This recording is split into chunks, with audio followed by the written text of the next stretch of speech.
Good evening. Today is the day we have all been waiting for, the second episode of Harry's Take. I'm so glad to be back, and I am honored to have my very special guest with me today. Drafted 73rd overall in the 1998 NFL Draft, Mitchell Marrow. Good to be with you, Mitch. Good to be with you, Harry. I'm happy to be your second interview. Oh, I'm very honored.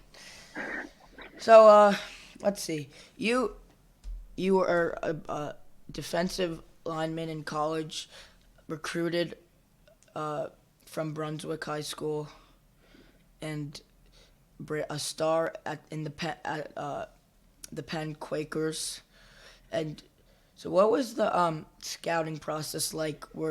Did scouts come directly in contact with you, or were you more had to take your own initiative? Yeah, I was lucky enough to have lots of scouting interest after my junior year there. So I had a really good, I had a very good junior year. I set a bunch of records for sacks, tackles for losses, and I was a good size human being for the NFL. I was 6'5", 290, very good speed. So I got the attention of scouts, and the Ivy League did not have a lot of NFL guys back then. It was very sporadic Mm. every once in a while. But yeah, at all my games, my senior year, at all my games, I had and practices. There would be scouts from different teams, and they would show up and watch how I practiced and watch the games. And then um, after the season was over, um, the scouts will come visit and have more. They're allowed to test you and do some other things with you that they can't do during the season. Oh, that's interesting. Because I know some guys like declare themselves, so it's good that you had assistance by the scouts.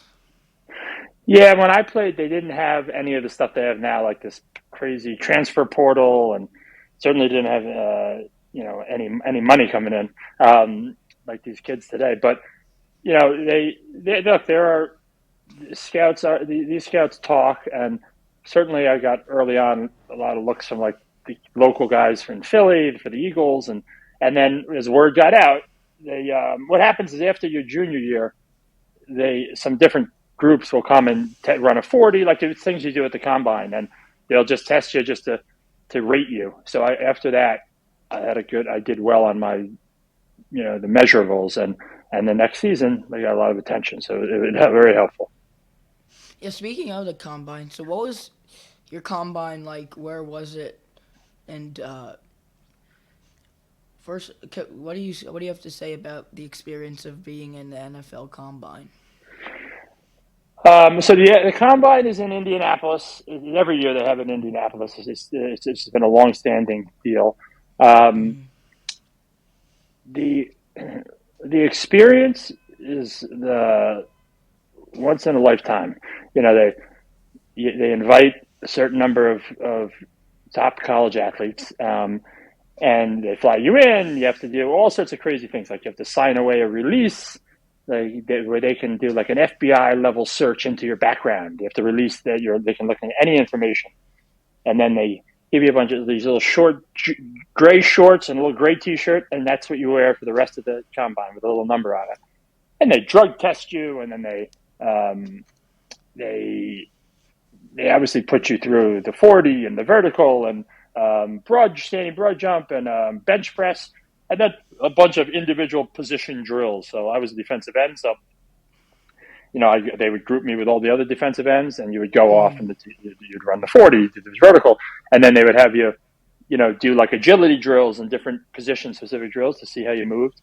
And it's cool. Like every head coach and mostly every coordinator is there at the combine, and they sit you down and you go from team to team, Mm-hmm. and they interview you for like 5 minutes, maybe 10 minutes. They'll ask you a bunch of questions. They kind of just get a quick feel for how you kind of guy you are, and then based on that combine, they get like a rating for how fast you are, how strong you are, how powerful you are, all that good stuff. Speaking of the, do you remember like how many, what your 225 rep number or stuff, or your 40 timer, things like that? Yes, I did. Now I got to think. So they have the combine, and they also have what are called pro days, which are the same things they do at the combine, but like individual teams or a couple teams will come to your college and they'll retest you on their own. So I don't remember if it was my pro day or my combine, but my bench press was always, I could do anywhere from 38 to 40 reps for 225, which at the time was the most anyone can do. So that helped me a lot. It was the best at the combine. I'm sure it's been broken by by these guys that have played after me. Um, and I was 290, and I did run. I ran between a 4.5 and a 4.6 something. Wow. So I drew a good speed, and my vertical leap was 40 inches, which was for a guy my size was very unique. So Yes, it was yeah. So very that good. The was perfect package. yeah. I mean, unfortunately, look, I definitely like I said, there weren't guys getting drafted out of University of Pennsylvania or Harvard or Princeton. Not often, at least.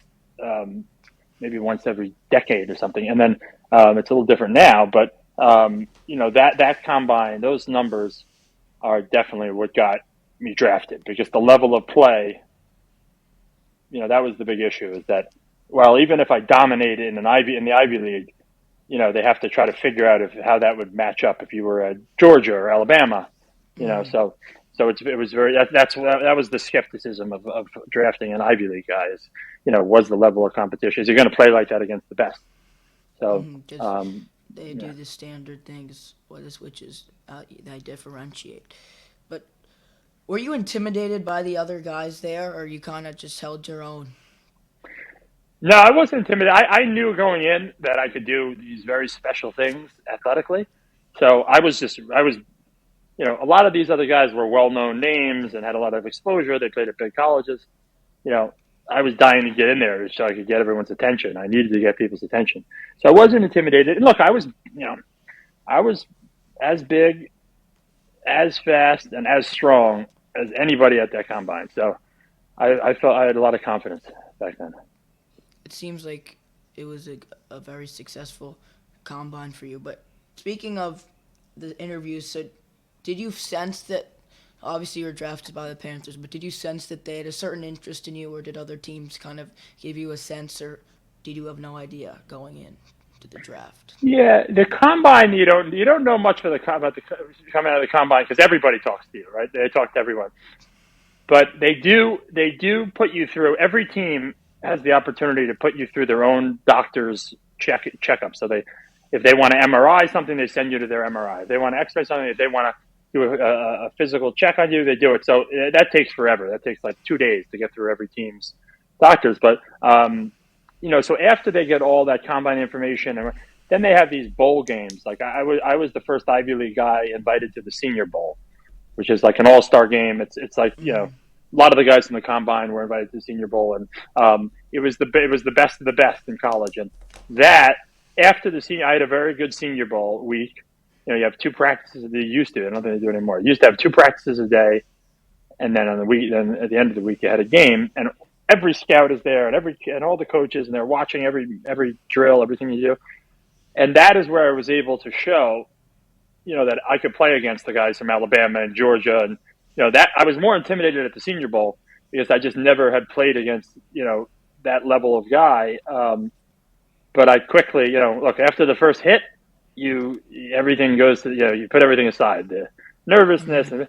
and I knew I could play with them. So after the Senior Bowl, I started to have there were teams that start to hone in on you, and the Dallas Cowboys, I thought they were going to draft me because they had people come to the school. They gave me a cell phone to hold during the draft, and they were going to call me before they draft. So I thought they were going to draft me, but they ended up not, and they drafted another defensive end in the first round. So I didn't think they were going to do that, and then I had no idea after that. The Panthers did bring me in. They flew me into Carolina, during after the combine. I think right after the Senior Bowl, um, and they had me uh, they toured the stadium and they did some X-rays of like little injuries that I had, and So I knew that they had some interest because they wouldn't have spent all that time and money otherwise. But I didn't know. I didn't know for sure who was going to take me.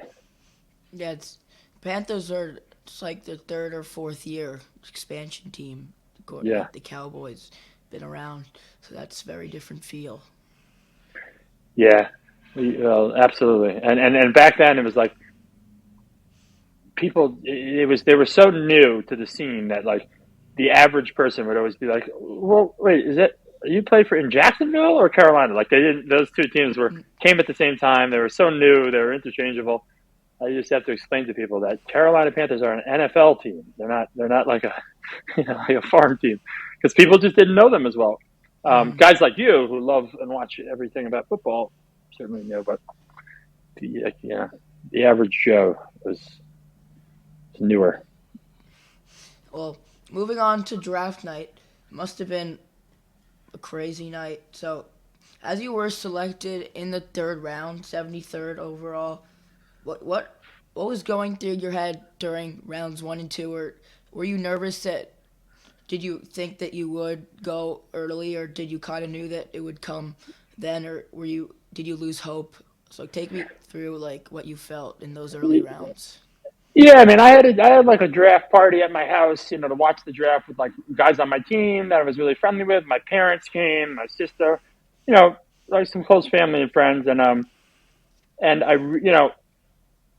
Mel Kiper, is the big draft. I don't know if he still is. I think he's still active, but he was the main guy who did like the mock draft before, and everybody said what he said was very well received. So he had me going in the second round, um, and that was where I would love to go the second round, but um, after we got toward the end of the second round, yeah, I was nervous. I didn't know, who knows, guys. Sometimes guys slide into the fifth or sixth round, especially because I was coming from a small school and there was questions, and I had a few injuries that were pretty difficult in college. So I was pretty pleased when they picked me in the third or early in the third. Yeah, it was very early, 73rd. And well, obviously you were drafted by Carolina, but if did you when those Cowboys picks came around, did you get like a little extra hope? Yeah, well, they had an early pick in the they were like I don't know what number, but let's just say they were like middle of the first round. So what I was hoping is that they wouldn't take a defensive end, because then I thought maybe they would take me with their second round pick. That's what we Mm-hmm. had talked about. But they took like the number. They got like the top defensive end. I don't remember who exactly. Maybe Greg Ellis or somebody out of North Carolina. I think they he was still available then, and they took him. And so I knew after that they're not going to. I didn't think they were going to draft two defensive ends. And when you got the call, obviously, must have been an amazing moment. But when you heard that it was Carolina, did you? What was your initial reaction? It's funny because I think the Jets or somebody picked right before Jets or Giants. One of the New York teams was picking right before Carolina, and what they do is they call the head coach calls you right Mm-hmm. before they're going to draft you. Um, so I got the phone. The phone finally rang. Nobody was allowed to touch the phone because they had to leave the phone line open. And the phone rang, and I go, and it was the Jets pick or something. I said, "Oh, I'm going to the Jets." And I picked up the phone, and it was Dom Capers, who was the coach of Carolina. And he said, "No, you're coming to Carolina. We have the next pick." So I just it was, it was cool. It was a cool Yeah, experience. especially. Yeah, it must have been great. So let's fast forward. So training camp and after the draft comes around. So what was your initial impression coming into the building, being with these veterans, or especially like how were you and the rookies welcomed in, and what was the initial sense, especially because it was a new franchise? Was there like hostility, or how were you welcomed in? Yeah, that's a good point. I think because it was a very young franchise, we didn't have like tons of guys who had been there forever, like really long veterans. We had guys who were veterans in the NFL, Mm-hmm. but not so much to Carolina. So that probably worked in my favor because the veterans weren't that difficult on the rookies. Um, Yeah, I was nervous. Look, it was like you go from being a senior in high school where you're like to climb the hill to become a senior, then you go to Hmm. college, you start at the bottom again. You get to be a senior and you're at the top of the hill and you're pretty confident and everything, and then you go back to in the NFL. You know, you're a rookie and the guys are incredible. I mean, it's like to be in a NFL locker room is unique. The guys are massive and they're just fine tuned. Except for the offensive linemen, they're fine tuned athletes. Yeah, the offensive linemen are finely tuned athletes too. They're just a little chunky. Hmm. Well, I know that they kind of talked to you. They flew you out initially before the draft, but did you ever have the conversation where it was kind of like we're gonna put you, we're gonna develop you, or we're gonna start you? Or did you kind of know your role coming in, or were you kind of just going with the flow?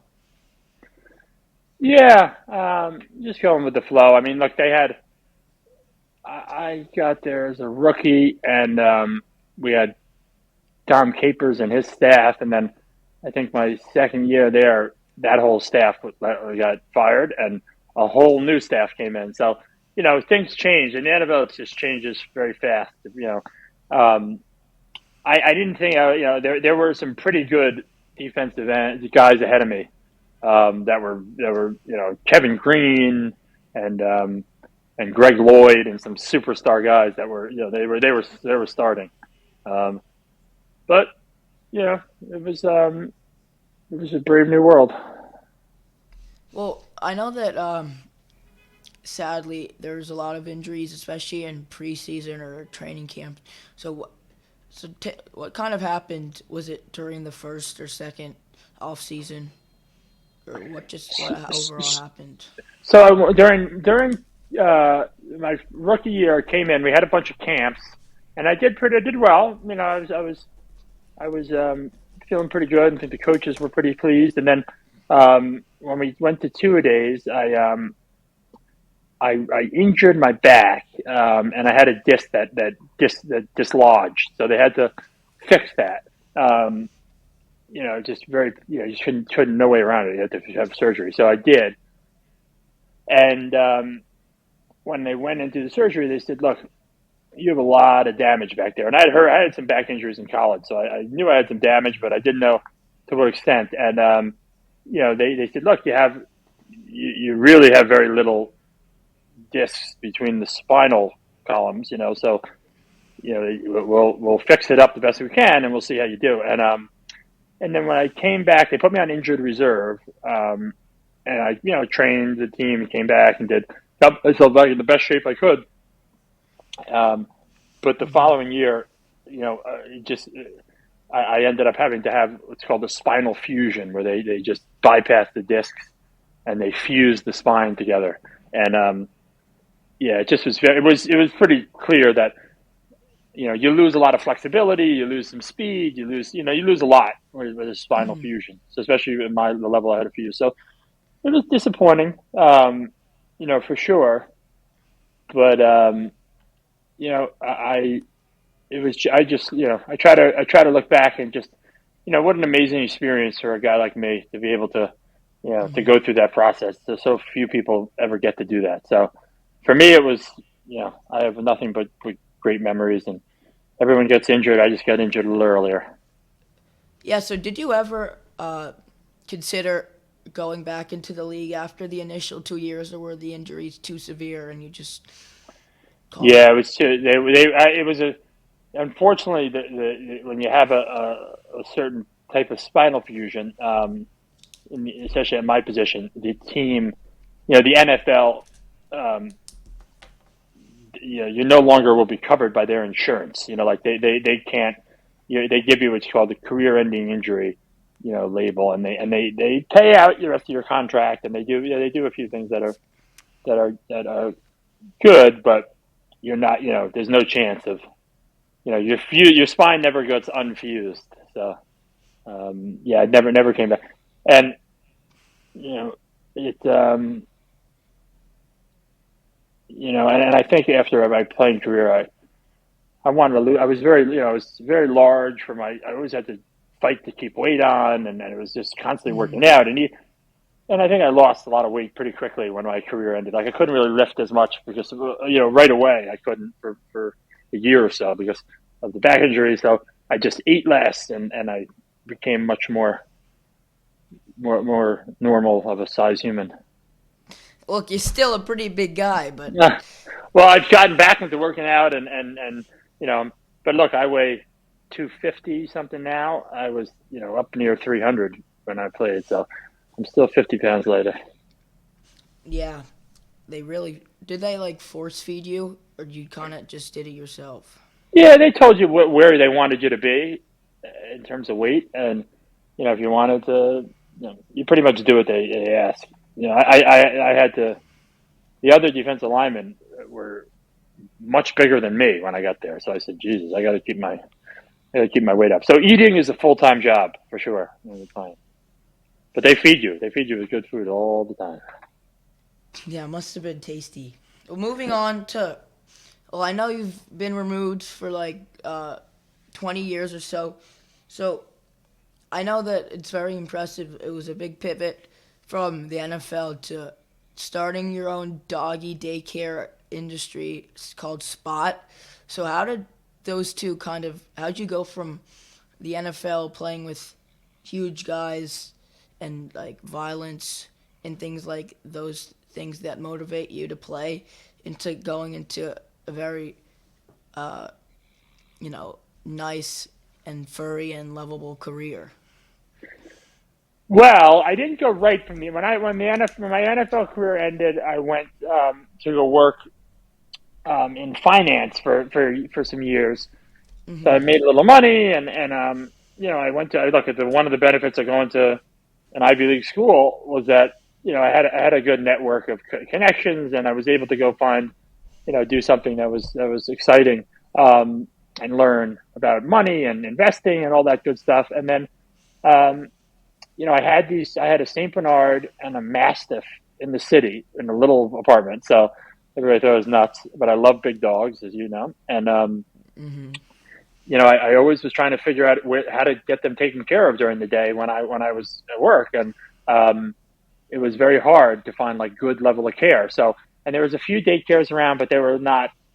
They just weren't well run businesses, and I saw an opportunity, and I put some of my put at first I put a bunch of my own money, and I bought a couple locations, and then I built a couple locations, and they did really well, and I just kept growing and growing, and you know at first I had one of my passions in life outside of sports and football is definitely animals. I love my dogs. You know I love animals in general, but always had an affinity. So and I had good relationships, and I knew a little bit about the different places that would make for good partnerships and things in the city, and it just worked out well, and it was a great it was a totally different but also a great experience. Yeah, and especially getting the chance to go to an Ivy League, which is great education, and also being a standout there could be both beneficial to your life after the game. So thinking more from a game perspective, I know you know the ins and outs of football, obviously, but what do you think the biggest thing that has changed on the field with gameplay since you've been off the field? So, like, what's the biggest thing that you think has evolved over these years? Well, in terms of like the guys themselves, I just think the advancement over the last decade or so of the way they understand nutrition and the way they understand the ways to work out to keep your body. We used to do a lot of like heavy powerlifting type moves, which are very rough on the body, especially if you're a Hmm. lineman, defensive lineman, and they just don't do that anymore. It's too taxing. So they have all these different, you know, um, amazing strength programs and coaches. So they're big, they're fast, and they're in really good physical shape. Um, and they're durable. But the game itself, as a defensive lineman, like we used to be able to just kill the quarterback. That was like if he was in your Yeah, sights. Now you can't even like blow a kiss to him; you'll get a penalty. Yeah. Yeah, the rules have evolved greatly, but people say it's a good time to be a quarterback. It's not a lot of hits. Yeah, no, it's. I mean, look at a guy like Tom Brady. I mean, he has played through times where they could tee off on him and hit and knock his head off, and now he's like, you know, they look at him in the wrong way and they get penalized. So yeah, I do think it's a good time to be a quarterback. And look, the NFL in general knows that people love offense, right? I mean, in all sports, Yeah, people love scoring. So they just have made the rules, and plus these quarterbacks are making 40 million a year or whatever they're making. They just can't. And even with that, even with these rules, like you still see a lot of guys getting hurt this year. Um, so they're just trying to protect. They want the offense to have all the advantages, and they want quarterbacks to last. Um, and to be able to complete these exciting passes and so on and so forth.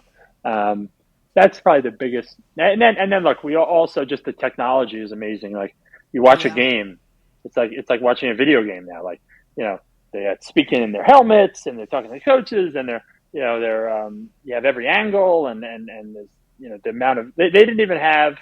I mean, fantasy football was like a really random thing when I played. Like it just wasn't didn't hit yet.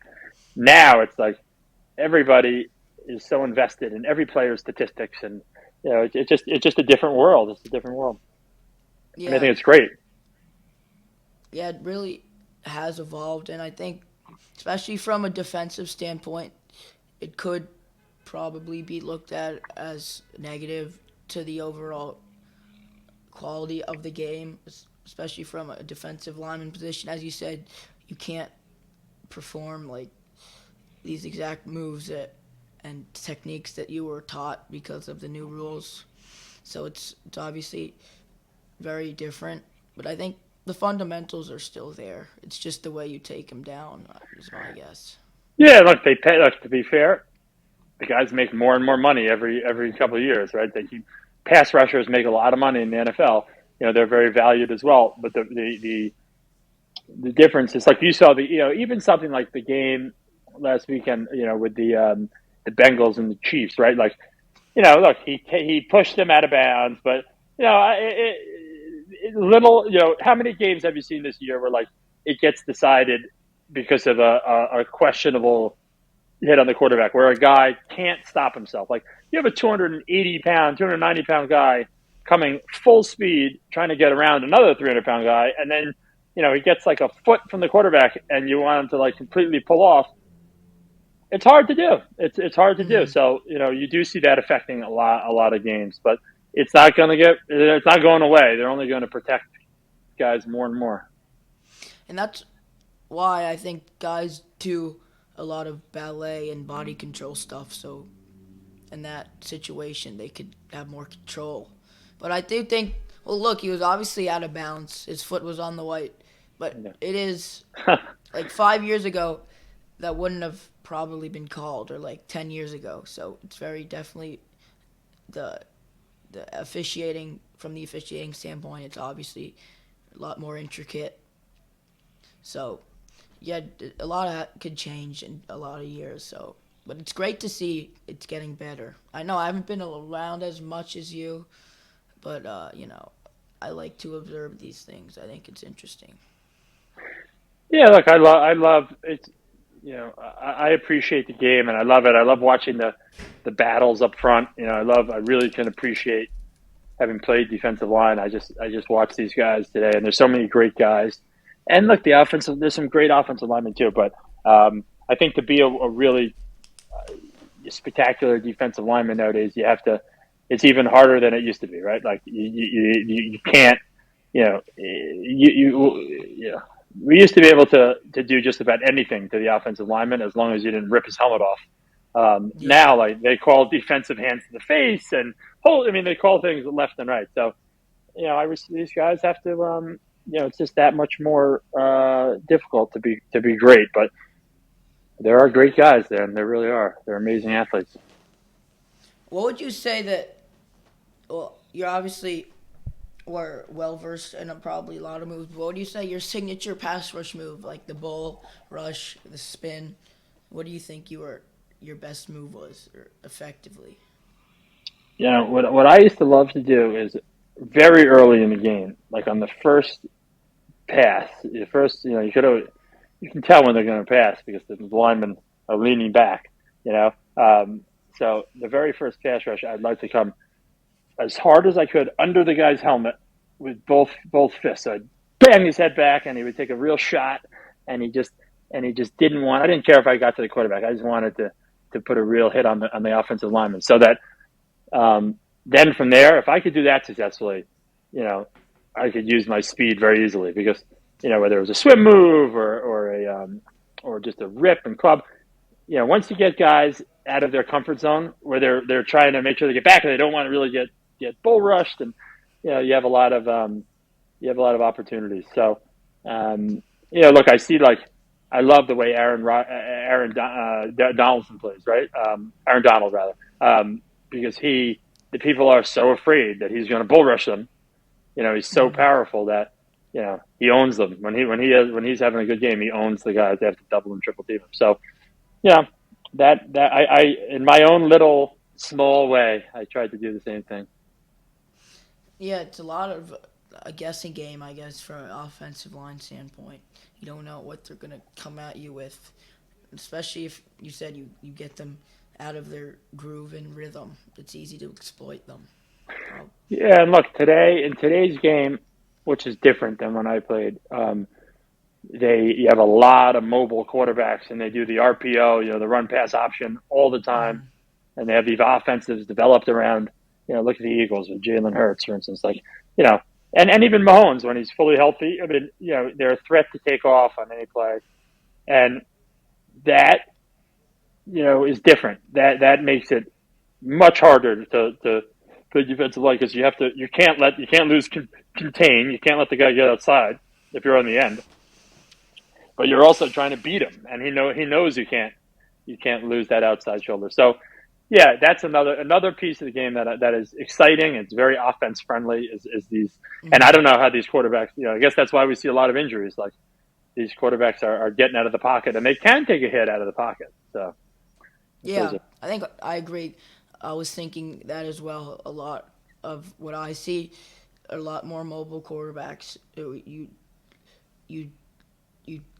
there's is the threat of a run, so I think it obviously must be harder, especially if you're an edge rusher trying to see on an RPO if he pulls outside or if it's a run inside. So I bet it would be a lot harder now to play the end. yeah, it would be. And look, I got to tell you, Harry, you were on top of Mahomes and the Chiefs. You were way early, man. We remember we used to make fun of you early on. Remember when the Chiefs couldn't get anything going, and you were like, "Listen, man, this guy Patrick Mahomes, he's a special guy." And now, everybody loves him. So, but you were there before everybody else. I'll give you that much. Yeah, You're right. a lot of skepticism comes with 5 straight AFC championships. Yeah, yeah. But remember, out of college, there was a lot of questions about Mahomes, right? Like Yeah, he was, he was drafted 15th. He wasn't like a top guy. Well, he yeah, and even was, but even at 15, they got you had guys that thought that just thought he was non-traditional and threw the ball funny and that wasn't going to work in the NFL. And meanwhile now it's like his signature moves, right? yeah, I feel like he, as an individual, was kind of pivotal to the change in quarterback play because uh, he is very mobile, obviously, but he's not really a designed runner like Hurts or Yeah, guys like Lamar Jackson. But I think just the threat that he could take off and like his mobility is what like kind of reshifted the quarterback, the ideal quarterback. Because now you want a guy who could do all the things that Mahomes could do. He has the threat of running. He has a great arm. He's a good pocket passer.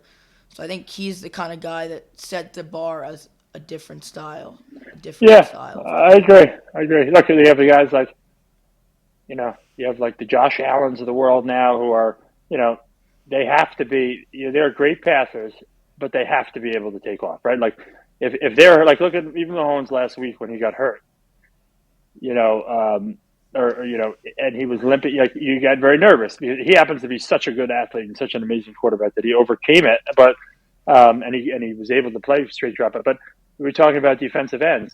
If that quarterback, if a big threat is he's going to take off on you, and that makes it very hard to play, against that kind of quarterback. You can't over pursue. You can't just fire off the, because he's going to take off and there'll be a big hole. When if you have just a guy who now can't take off, well, you can change the way you play a lot, right? You can really just tee off and go because he's not going to Yeah, run. So there's very that's few I guys think there's very few like guys I see that can't run today. Yeah.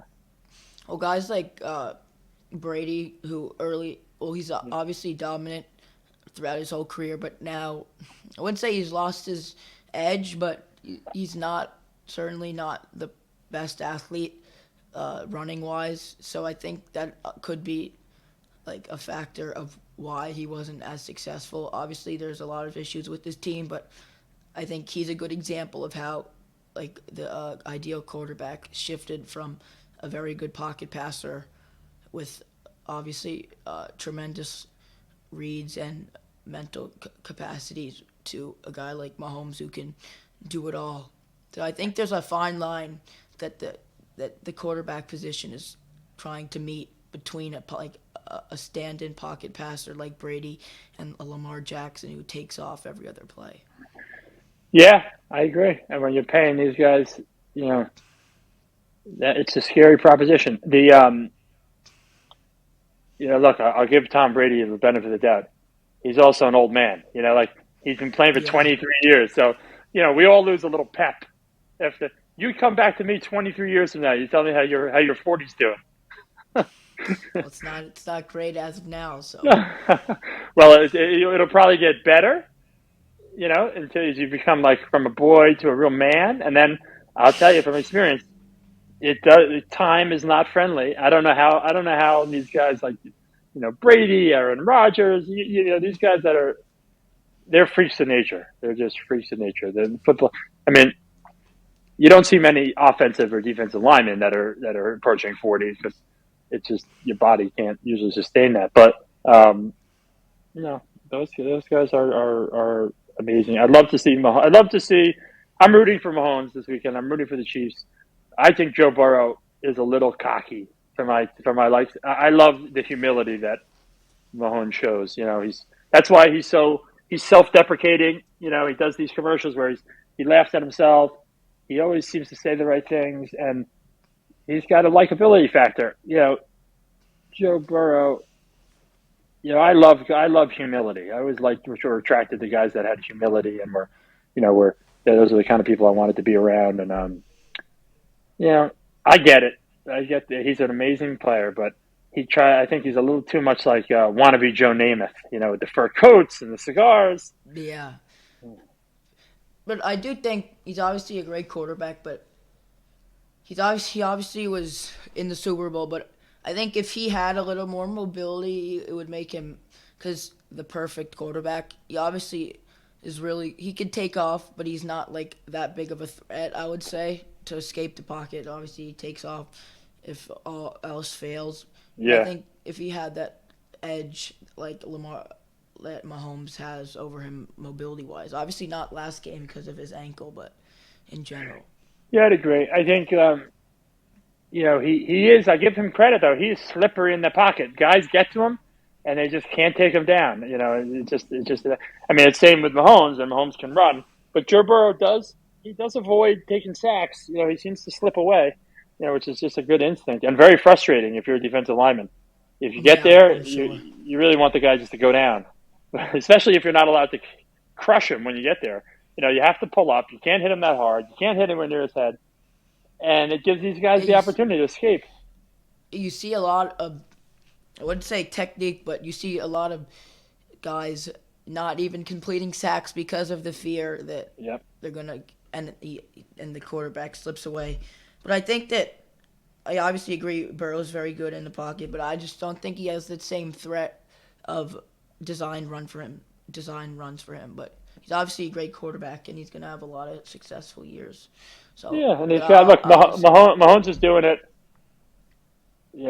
Without Tyreek Hill, without some of the superstars, and he's making other guys play better. Look, Burrow's got some great receivers. He throws it up anywhere, and Jamar Chase grabs it. So but I think it's amazing how you love guys that no matter what you do to change that team up, they still find a way. They find the next guy that they're going to throw to. They find, you know, um, Yeah, you like know, Tom Brady, he probably experienced so many different individual teams in terms of different guys and chemistry. And I think that's what makes separates the stars from the superstars is the ability to lead a team despite the personnel. yeah. I mean, look, there's one thing that you can never overcome is a bad offensive line, right? Like, if you lose your offensive lineman and you just don't have great guys up front because of injuries or whatever, it's almost impossible to be successful. You can't run, you can't protect the quarterback. But outside of that, I mean, look, every receiver in the NFL, every guy who's made it to the NFL as a star is a superstar. They're all very capable. They all can catch Yeah, everything, and they all can jump, and they all can. Some guys are taller, some guys are faster, but they're all very capable. If you can get the ball to them, and make good throws, you're going to have success. If the offensive line can give you just a little bit of time.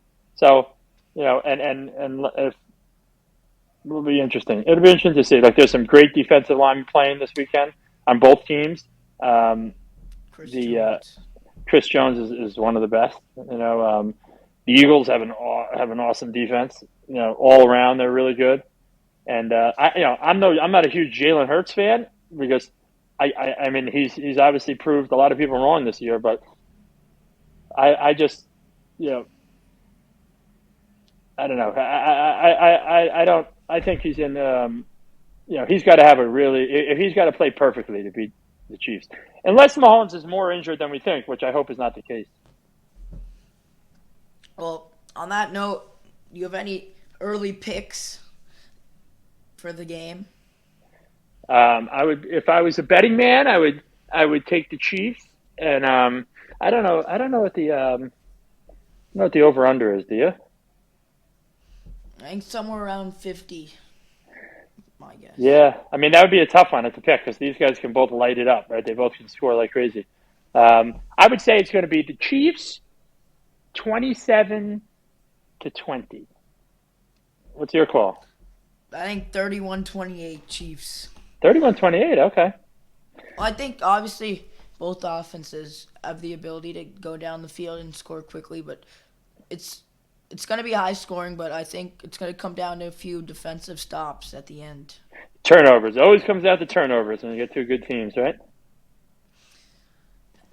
Last thing. So I know I'm playing football in high school, and a lot of guys aspire to be in the league. And coming from a guy who successfully did everything he could to get in the league, and would have probably had a great career if injuries hadn't limited him. What advice could you give to kids even at the pee-wee age up to college to reach their dreams? So what do you have to say about that? Well, look, everybody knows all the big themes, right? You gotta be resilient. You gotta be dedicated. You gotta want it. If you don't want it, I coach my son's football team now, who's they're 9 and 10, and I say to the kids all the time, look, you gotta want it for yourself. If you don't want it, it's never going to happen. Like, nobody else can want it for you. Your parents can't love sports and really want you to be successful. You have to have that desire. And as a very specific tip, I'd say, if you're in high school and you play football, buy a pair of those strength shoes. The shoes that have the platform on the toe. The like look them up. They're called strength shoes, and you do their workout, and you lose. I should get paid by the company. You lose 0.2 of a second on your 40, and you gain like 4 inches on your vertical leap minimum. They're amazing. Do that workout. That was the best thing I ever discovered as a collegiate athlete. Is that someone introduced me those strength shoes in the off season? I did the workout that came with them and got so much faster and so much more explosive. So they don't use them as much anymore, but they're. I may have to treat you to a pair here. Oh, thank you. Thank you so much for being on. It was great talking to you. Yes, you too. You too. Great, good podcast. I'll be watching next week's next week's guest. Hopefully, it'll. I don't know if we could top this, but I'll try my Yeah, best. I don't, it may not be possible, but maybe you'll get like LT or somebody, and then you'll be topped. Oh, thank you. All right, pal. All right, thanks for having me on. Have a good one. Bye.